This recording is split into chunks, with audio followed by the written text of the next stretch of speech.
Hi everyone, I'm Shanice and this is Her to You. So I want to welcome everybody to the second half of Dr. Gail Brenner 10 life-changing facts of healing from the pain of the past. And of course with me I have Aviance. Welcome back, sis. So we're going to get into the discussion. We're going to keep the same format because I received a lot of feedback. A lot of feedback and a lot of opinions. So I do appreciate that. And everyone who reached out, I just want to say thank you. And thank you for tuning in for the second part. So again, we're going to follow the same format. So I'm just going to read it. And then me and you are going to just discuss it piece by piece.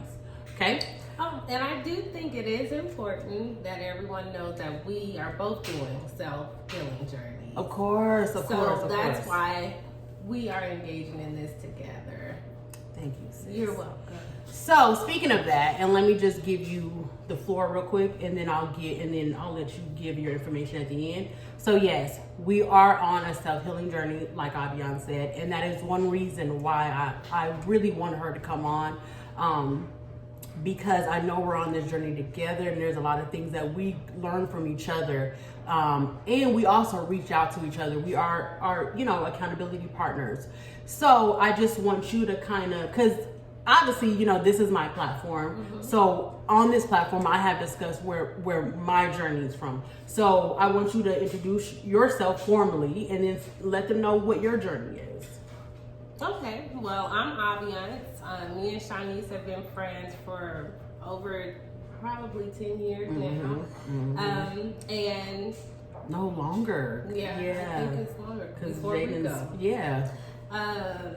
And my journey started when I just knew I wanted something different in my life, that I felt like I was going in the same circle, same pattern, and I wanted to break that. And I started my journey with asking God a simple question of what should I be doing at this point in my life. So up until that point, I've just been meditating, learning more about myself, things that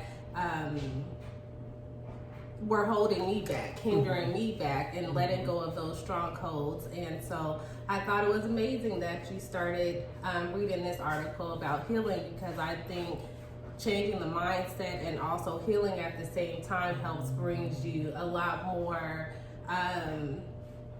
deliverance during your journey. So that's about me. Good. And then, like I said, at the end, please remind me, because you know how I go, but I want you to have an opportunity to give them your information so they can also follow your journey. Okay. So number 6, excuse me, I'm sorry. Number 6, telling stories keeps the past lodged in your mind, heart, body, and spirit. It says, we tell ourselves all sorts of stories that bring trouble to our lives. Want to be trouble-free? Here is the medicine. Notice how entranced you can be by the stories of drama and victimhood that appear in your mind. Just for a moment, let yourself lose interest in these stories. See that what is left is a pattern of physical sensation, maybe gripping tension or burning. You may never have noticed these sensations before, but they have probably been there for a long time. Now notice this: you are aware and these sensations are appearing in your awareness. They come, go, and change, but here you are aware. Take the perspective of awareness in the sensation and have freedom from it. They aren't ignored or suppressed. You aren't so busy in the story that you don't notice them. Now notice, are you suffering? Now you are simply experiencing sensation as awareness. So that's a lot, right? And so I'm going to break it down in an example because I have done this. Okay, so when I was having these memories come back of my childhood, right? And before I would suppress them, because it says don't suppress it. When I was working with my counselor, the thing is that you're supposed to feel your feels. You're supposed to feel your feels. And like she said, it's a gripping sensation. So when I was growing up, I used to have anxiety attacks. And no one knew what the anxiety attacks were from but obviously I did. You know, but at the time I was a kid, I didn't know. I just knew I couldn't breathe. I knew I was, you know, things would happen and would cause me to go into an anxiety attack. So when I would have these memories, like I would again start the breathing. I would feel tightness. I would feel scared. I would feel all of this. And I was made to go through this because of feeling your feels. While I was going through this, it's so weird because it's like you know how like in the movies, how it kind of goes back into like memory and you kind of, like it kind of zooms in and zooms out.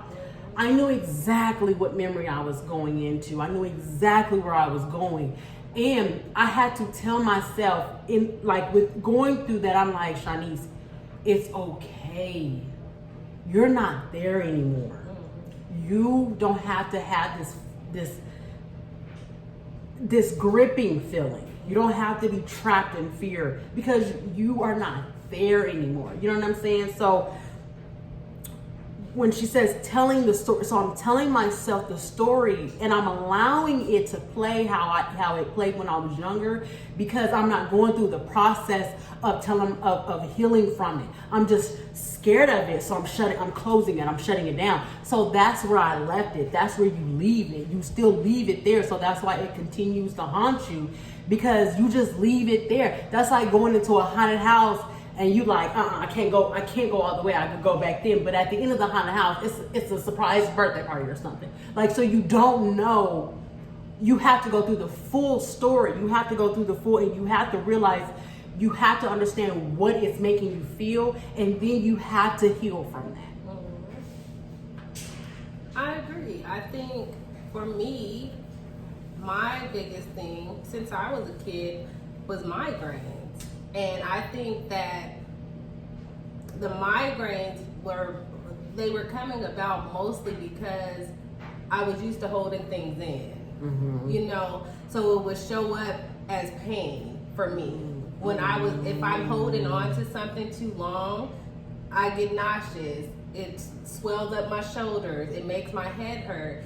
And I think it kind of goes back to what we were talking about last week, where it's just like, sometimes that story you tell yourself is that chaos that you continue to live in, and you only know how to operate in that. And I think that reliving that story, in a sense, it does help you heal, because sometimes you see something different in it when that comes back up in your life. So but you have to be willing to. Yeah, that's true, but you have to be willing to see the story through. You have to be mature enough to see the story through, and I definitely agree with that. And I think that goes back to what I was saying in the last video too, about a lot of times our defense mechanisms revolve around, what is it? Defense mechanisms revolve around worst case scenario thinking. Yeah, that's what you said. Because it's almost like we're bracing ourselves, and that goes back to what she was saying. It's about those sensations and things. Because usually when you're anxious, you feel the energy. Usually when you're upset, you feel the burn. You know what I mean? So I think that's another way of keeping you hindered. Because you're going back into your worst case scenario thinking. You're going in overdrive, which causes you to have anxiety and all these different feelings come up. And if you're feeling that and you don't know the proper way to resolve it or help yourself through it, then you're gonna resort right back to whatever it is, you know what I'm saying, that you used to do to suppress it. You're gonna suppress it because in all actuality, who wants to feel that? You know what I'm saying? That's just, like I said, that's a level of maturity you have to be in through your healing. All right, sis. So I'll give you number 7. So number 7 is beliefs about healing can get in the way. So it reads, besides getting stuck in the story, you might become aware of beliefs you hold about what needs to happen for you to let go. These are simply more thoughts that keep you distracted from the heart of the matter. Here are some possibilities. And this is something that we talked about too. I feel justified in staying stuck because I was wrong. it is someone else's responsibility to make this better for me. If I let it go, I'm somehow approving others' bad behavior. I need an apology. Life is unfair. It was so bad that it's not possible for me to heal. It says, your life begins now, in this very moment, and now, you can always start anew. Don't feed these limiting thoughts, and you won't need them to disappear. Proceed to discover that you were never not whole, that a part of you has always been untouched by the world.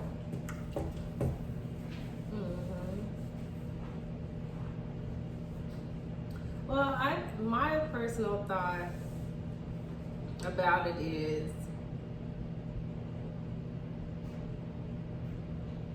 you do have to, and I think that goes back to why I started my own journey of healing, is sometimes you start feeling like you need to be attached to things outside of yourself.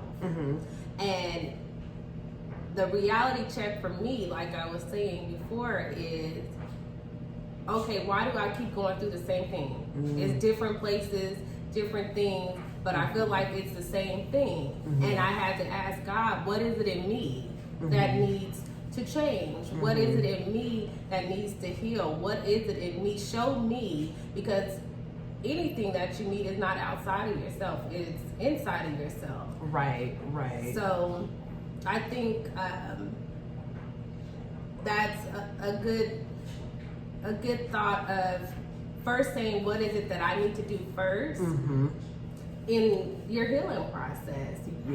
And expressing your emotions too, and not allowing people to make you feel bad. Yeah, that's true. And I mean, I agree. When I read this, my first thought was basically the beginning. When you start your healing process, we both know it's a mind process. You have to change what you believe. So you have to change. You have to change what you believe, and that's the first part. So if you're believing all these things, then that's going to hinder you from healing. Because if you truly are stuck on believing that you have to get an apology for whoever did whatever to you, you're going to be stuck in that situation, because you're depending on, like you said, you're depending on someone else for your healing, and that's not going to happen. I remember I posted this thing like, you have to prepare yourself for the apology that you're not going to get. You know what I'm saying? You do. And I know that's a big thing, and I don't know if that's a big thing even right now with the climate of the country right now, where we're questioning forgiveness. Like, you know what I'm saying? Especially as Black people, like, why are we always forgiving? Why are we always forgiving? This was taught by this and that, and this was given us by this. We shouldn't forgive, and da-da-da-da-da. It's okay to not forgive. And again, it's not, forgiveness is, to me, I'm learning now, it's not for that other person. It's really for you. So however you see forgiveness, it just is for you, for your healing. You know what I'm saying? And like I said, if you hold on into those beliefs, they will, what you believe in, it will manifest how your healing is going to go. You know what I'm saying? Because you can't fake a belief. Your body is going to take that belief, it's going to process it, and it's going to be in your subconscious, and it's going to come out. So you can say all day that you good or whatever, but it's going to come out in your actions, your thoughts. It's going to come, your words. It's going to come out how you just do, how you act on a day-to-day basis. It's going to come out. Okay, so, all right. So number 8, relationship troubles relates to your past. Unless you see through all of it, you are a product of how your past and the ideas you have formed about how relationships work. This keeps the past alive in the present. Do you fear rejection or a commitment? Do you feel you need approval and attention? Do you isolate or push people away? Do you need to be on top and in control? Do you have difficulty trusting? If these tendencies cause you problems in your relationship, here is your opportunity. All right, so where do I start? Okay. So with me, relationships, I'm better with my friendships because I value those a lot. My friendships are what helped me through my process, because my friends didn't judge. My friends loved me for whoever I was. My friends loved me, and I've never had friends. And what's great about my friendships, because I've been friends with a lot of people for years, they do hold me accountable. They don't let me wallow for long. They encourage me. They push me. So my friendships, I've tried to be a better friend to my friends because of the simple fact that they poured so much into me. So I feel like I owe my friends.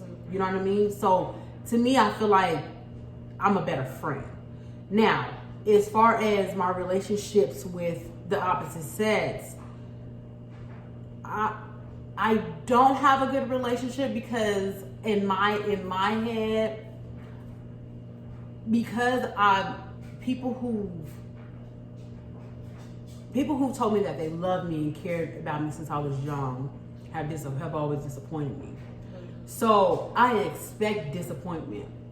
I can deal with a heartbreak better than I can deal with happiness in a relationship. You know, so that's the part where I'm manifesting gets better, because I want to be in a healthy, happy relationship. I want to be able to handle conflict in a healthy way. You know, so I do see how my look on relationships affected my relationships with the opposite sex. I see how that is affecting my relationship now. You know what I'm saying? So, and then like I said, and not saying all of this is, but I didn't see a good relationship. I only seen a really good relationship when I got a little older and I seen my sister and her husband. But that's because people around me made it seem like that was a once in a lifetime thing. Like, oh shoot, she got lucky, or she did shit. So it didn't seem like it was for me. It seemed like one person got picked, she got picked. And that's a crazy way of looking at things too. Mm-hmm. Well, I think that sometimes too, because of, it could be your home environment, what you've seen in your family. I think sometimes we get to a point where our mind makes us think we can't have all of this. We have to choose either or. You know what I mean? So we've kind of conditioned ourselves, just like you said with your sister. Well, all of us can't be happy. Either one has to be happy and one has to not have it all. You know what I mean? It's almost a duality thing that we do it not even thinking of it. Right. Because for me, I used to always feel like, well, if I wanted to be successful as a mother in my career, I was gonna slack somewhere else. But I've seen other women who it appears that they're doing both. But to me, I'm like, well, my mom was always busy at work. We had to try to do certain things for ourselves. So I think I had one of those limiting beliefs on that for myself, because I felt like, well, I can't be great in my career and be a great mother. I'm gonna have to choose. So let me choose being a great mother and sacrifice my career choices that I might have wanted to do in the past. Right. So I think that, but that's what I saw as a kid, either or.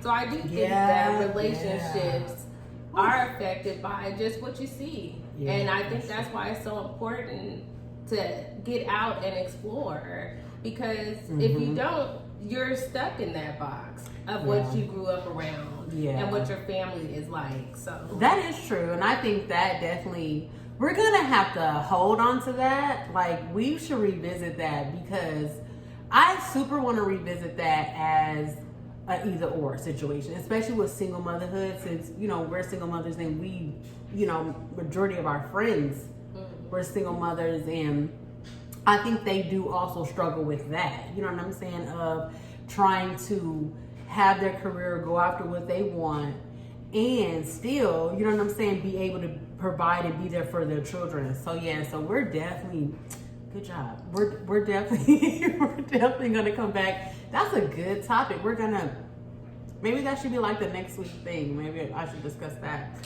But also with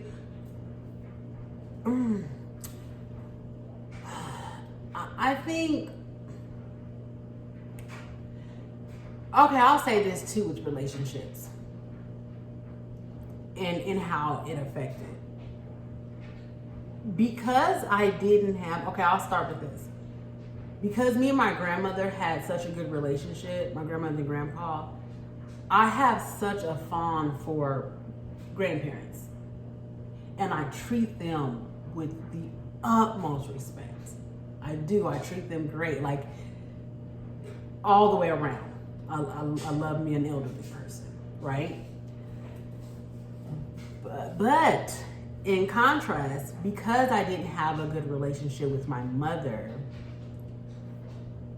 and I'm not a super nervous person, but I get super nervous around moms. Like a boyfriend's mom, I would never want to meet their mom. Like, no. Or even if I did, I would just be so timid that I really wouldn't know how to act. You know what I'm saying? So, you know, that's gonna be a thing that I have to work on, because every mom isn't my mom. You know what I'm saying? And I can't put that on someone else. You know what I'm saying? I can't put that on someone else because I'm very standoffish. I'm like, oof. You know, and they may have the most loving relationship with their mom. And not only that, their mom might really connect with me. Matter of fact, speaking of it, I'm tripping. That is how I was with Miss Kathy. Like, I stayed away from her. Like, ooh, you know what I'm saying? Like, I stayed away from her until I got pregnant, and she embraced me. Like, she just kept going. Even though she really wasn't like, I don't really, you know, me and her son wasn't getting married or anything, but she just really stayed on me because she knew she seen herself in me.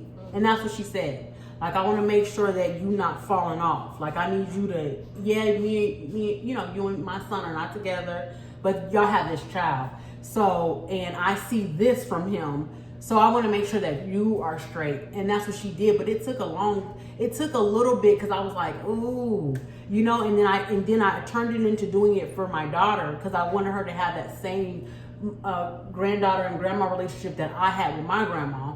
But now, you can't tell me nothing about Miss Kathy. Miss Kathy is like one of my best friends. But at the same time,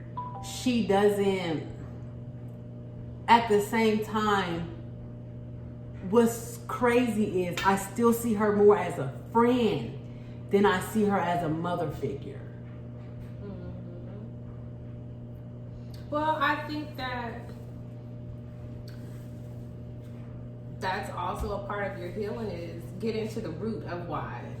You know what I mean? Mm-hmm. Because you can miss some very good relationships. You can miss, because sometimes you could meet somebody who is not a replacement of your biological mother, but sometimes God will send people into your life that will fulfill that role. You know what I mean? Yeah. So you just don't know what you would be missing out, but I think that's important that you made that connection to how you feel about Miss Kathy. Like, she stepped in and did this, but I still view her as a friendly person instead of a motherly person, mm-hmm. which is why I think it would be very important for you to continue to work on that portion of healing, because you don't know if that could eventually affect your daughter. You know what I mean? Okay. So I think that's something that you should continue to get into the root of the why, besides of the relationship you have with your mom. Right. Yeah, because the highest, you know, with me, the highest relationship ever in my life was with my grandma. You know what I'm saying? So anyone on that level gets the ultimate respect. You know what I'm saying? And the lowest of relationships is my mother. And I don't have a relationship with no one like that. You know what I'm saying? So yeah, you're right. That is something that I definitely need to. And it's so crazy. Every time we talk, and it's just not even you. It's with all my accountability team friends. Like it just hits another part. You know what I'm saying? It just hits another part that you just unveil. You know, like wait till I bring this bag to the couch. Like sis, guess what? You know. But I'm just saying that sometimes I think that goes back to what we were talking about before about sharing your story, because sometimes maybe somebody's been there with you, or maybe they have those encouraging words to help you get through, instead of you trying to peel off all the layers by yourself. Sometimes you just need that extra pair of eyes to help you get through it. Yeah, that's true.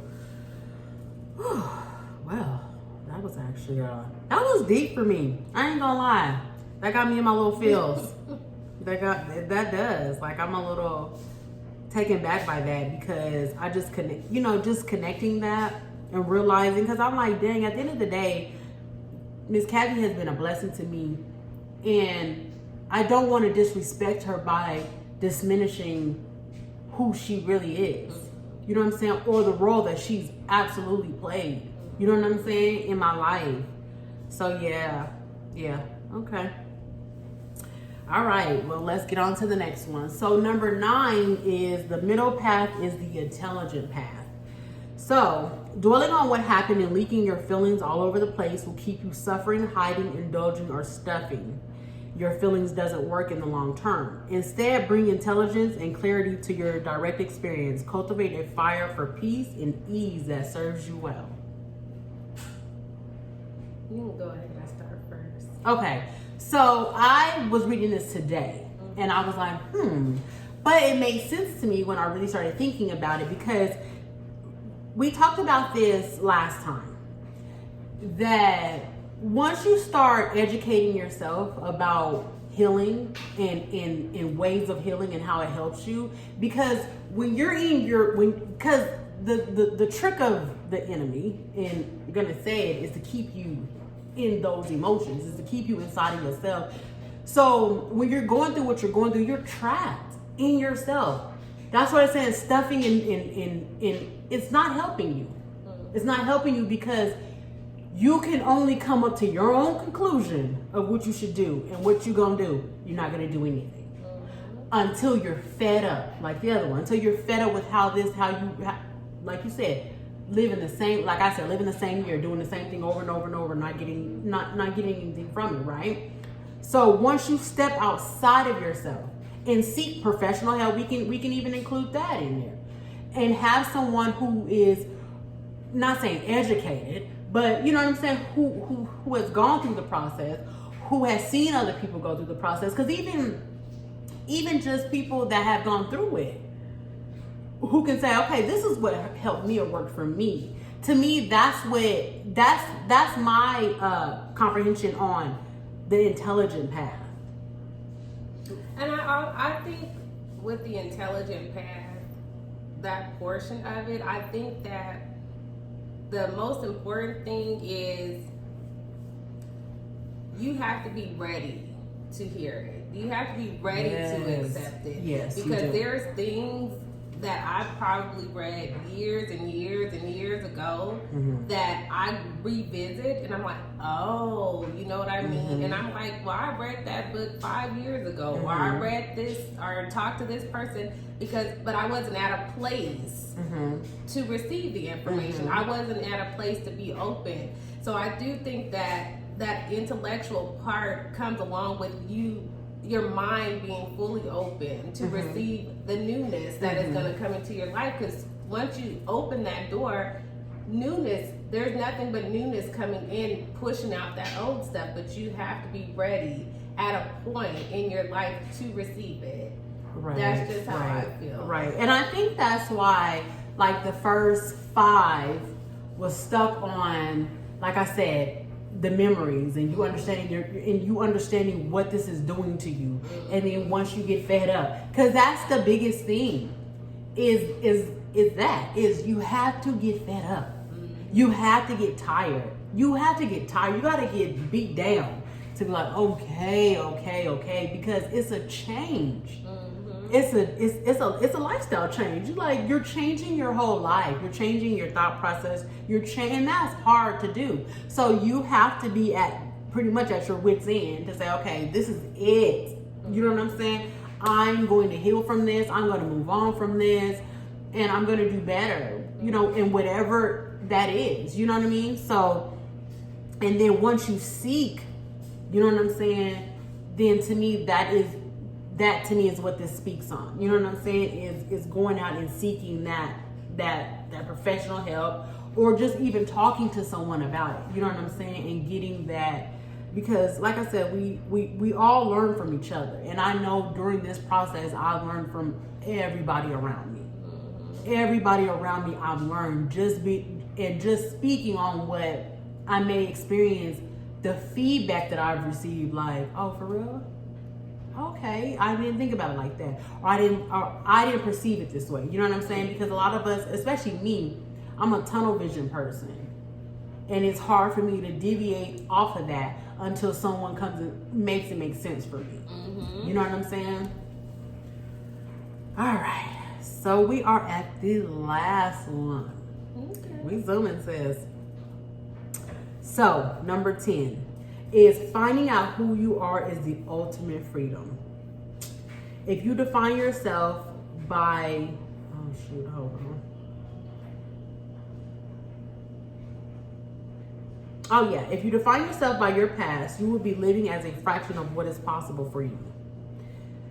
Say you think of yourself as wronged or abused or victimized, or you see yourself as having gotten the short end of the stick. Defining yourself by what happened doesn't help you now. It's like wearing clothes that never fit. Is it time to take them off? I hope so. It's easy to believe in a mistaken identity. It feels so true to think. They just cut me off, sis. So we can just speak on that. Well, I do think it's freeing, but I think it's a very hard process, because I think for me, over the years, I became what I thought everybody else felt like I should be. You know what I mean? So being the oldest child, it was like, oh, well, I knew how to handle everybody else's responsibilities. Or becoming a mother, oh, I need to make sure we are taken care of at all times. So I became this person over the years, and it's like, now I'm getting to a point like, I didn't really like that. I didn't really like this. I'm starting to peel back to remember who I was and who I am now. So I do think it's very freeing. It's scary at times, again, because over the years, I became the mask of so many different things. And expectations I felt were placed on me. Yeah, I can agree with you, especially with you being the oldest. That always, because my older sister says that. But I'm a middle child, so you know how that goes. We out here just living. Now, as far as being, especially when you become a single mother, especially when you become a mother, you know, you're definitely pushed into, I gotta take care of this, I gotta take care of this, I gotta be independent. Remember, that was our thing, was being independent. Like, we gotta be independent. We gotta make sure we're handling. But you're in autopilot. You're just going and you're not living. So, quick story. So and this is when I became aware of myself and who I was and what I was doing. So we're from Colorado, and then I lived in Texas. Then I moved to Texas, and then I moved to Georgia, right? So the transition from Texas to Georgia was a sacrifice. I wanted my daughter to be surrounded by more family, so we decided to move to Georgia. That was not a choice. It was my choice, but I didn't want to do it. I did it because I felt like it would be better for my child. Not only that, she was going through things, so I'm like, okay, this will be the answer. This is the Holy Grail. This is the answer. It turned out to be the hardest thing I've ever done in my life, because it put me in a position that I wouldn't even had imagined that I would have to go through. You know what I'm saying? Moving to Georgia was one of the loneliest experiences that I've had. But like you said, I still had to be a mother. I still had to be independent. I still had to put a smile on my face. I still had to work. I still had to go. I still had to do all this, while in the inside, I was dying. I hated every bit of it. You live in a place for a whole year in despair. That's ridiculous, you know? And I remember my older sister, because I was going through it. I remember my older sister was like, you're not living for yourself at all. You know what I'm saying? She was like, at some point you gotta choose you. And I just remember I was like, who am I outside of mom? Because as soon as I became a mother, and I had to forgive myself for the guilt of being a single mom. Like, dang, because I didn't want to be a statistic. I was like, dang, I just created the same situation I was in. You know what I'm saying? For my daughter. And I carried that guilt. And because I carried that guilt, I tried to be super mom. You know what I'm saying? I tried to be super mom, and I became mom. There was no Shanice. It was mom. It was mom. It was mom. There was no Shanice. But when I realized, like we all do, when our children start taking advantage of that mom, and they don't appreciate the sacrifices you made, you start to be like, yo, what am I doing? You know what I'm saying? And so that's what happened to me. And I didn't know who I was. I had lost my whole identity. I forgot the things that I liked. I forgot everything was wrapped up with my child. Even on my birthdays, I would include my child in my birthday celebrations. I would make sure that I planned something that had her involved. You know, even though there's nothing wrong with that, but there has to be a balance of those things. There has to be a balance, and that's what I had to learn the following year. Like, I wilded out a little bit. You know what I'm saying? I did wild out a little bit. Because I started taking trips alone. I started doing things alone, and that's because of no friend.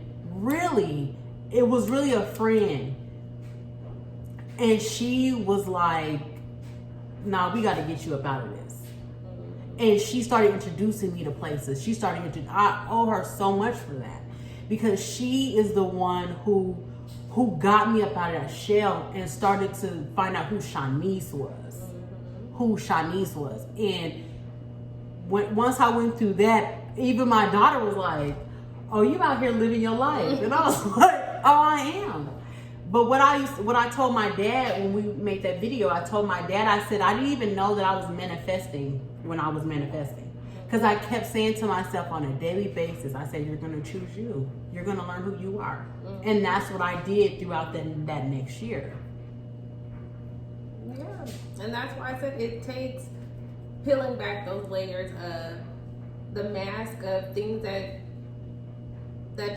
you've developed over the years. Mm-hmm. And like I said, I think the hardest one is usually being a mom, especially if you're a single mom, because you do have to be provider, you do have to be cheerleader, you have to be support system. You don't get to make those choices you used to make before. No. You don't have a choice on, do I really want to stay at this job? Right. Because now you're trained to, I just got to get us through. You know what I mean? So, and you also moved. You know what I'm saying? You did the same thing. You moved. I did move, but I feel like when I moved to Georgia, I moved as a choice for myself because at the time, you and my other friend lived in Texas. It was like, okay, yeah, I'm ready to get out of Colorado. Should I just go to Texas where my friends are? Because that seemed like the easy choice. Yeah. But the choice that I wanted to make was, I want to go try this thing by myself in a place that I chose to live and not have to worry about what anybody thinks. Yeah. And I took that chance with no job, no place to stay, and we gave you hell for that. I remember that. We was like, why would you do that? Because you had 2 places to stay. You didn't have to worry about anything, and you really made a full sacrifice. Yeah, I feel like that was what I needed to do for myself. I didn't care what nobody else thought. I felt like this is something I've been wanting for the past few years. Am I going to allow fear of just in case I have friends here, or am I going to trust that God is going to provide? And each day He did. So I don't regret my decision at all. That's good. All right, guys. Well, that does wrap up the second half, which is 6 through 10 for the 10 life-changing facts of healing from the pain in your past. Now, the last question I want to propose to you is this: if someone's watching this video and they haven't come to the realization that they want to share their story, they want to go through the healing journey, they are in fear or whatever is holding them back, what advice would you give to that person right now to say, yo, this is hard, but it's worth it? That would be exactly my advice.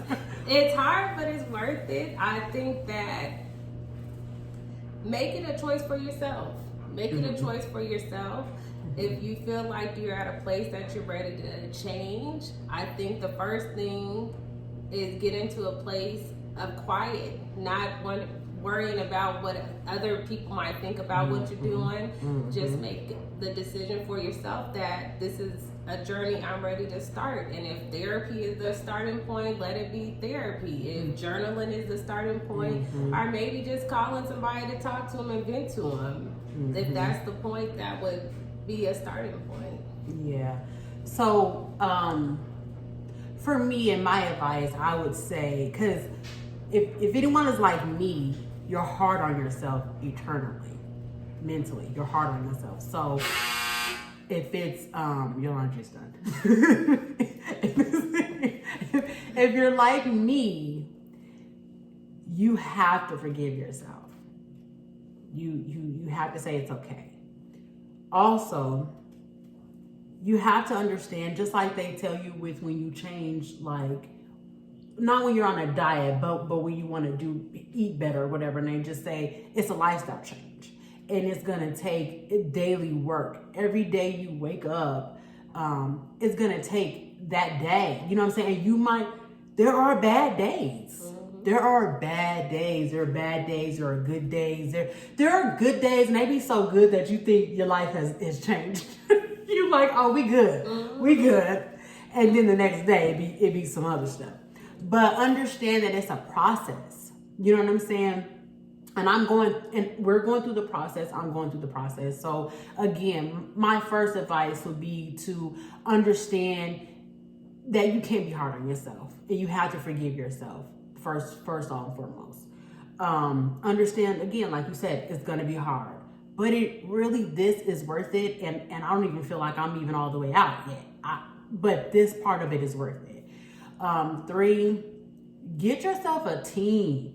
Get yourself someone that you can really rely on, that you can really call and vent to, that's going to give you good advice, that's not going to be that doesn't talk negative to you. Understand those triggers too. Understand those triggers too. Like, if you get off the phone with your homegirl or your homeboy, your friend, your cousin, your sister, your dad, your mom, and you feel bad, then they're not the people you need to talk to. If you get off the phone and you feel encouraged, you feel like, okay, boom, they just gave me the push to keep it going, then that is who you continue to talk to. So realize that too, who you can and who you cannot speak to. I agree. Anything else? No, that's it for me. Yeah. So yeah, this will be definitely continued. Me and Aviance will be picking out some more topics, huh? Psych, I'm playing. Surprise! Psych, I'm playing. But we never know what God has in store. We never know what will happen, because I do know that sitting down with you, or even just talking to you over the phone, and there's plenty of other people, but unfortunately they live in other states and we can't get to them, but we will be able, God will open doors and make ways for that as well. So I'm trusting and believing in that. So like I said in the beginning of the video, that I wanted you to share your, social media, whatever you would like to share, anything you're working on, anything you want to share, so that they can also follow you as well. All I gotta share is my social media at the moment. We're speaking in things in existence, because she playing. So you can reach me at Queen_Aviance86 on Instagram and Aviance Madison on Facebook. All right, sis. So, okay, guys, thank you for watching. Thank you for staying tuned in. Thank you for getting on to the second half. Always remember to like, subscribe, and comment on this video. And if there's anything that you would like to have discussed, you know what I'm saying, with either one of us, then go ahead and type that in the comment below. Until then, everyone, have a good night. You gotta stay put.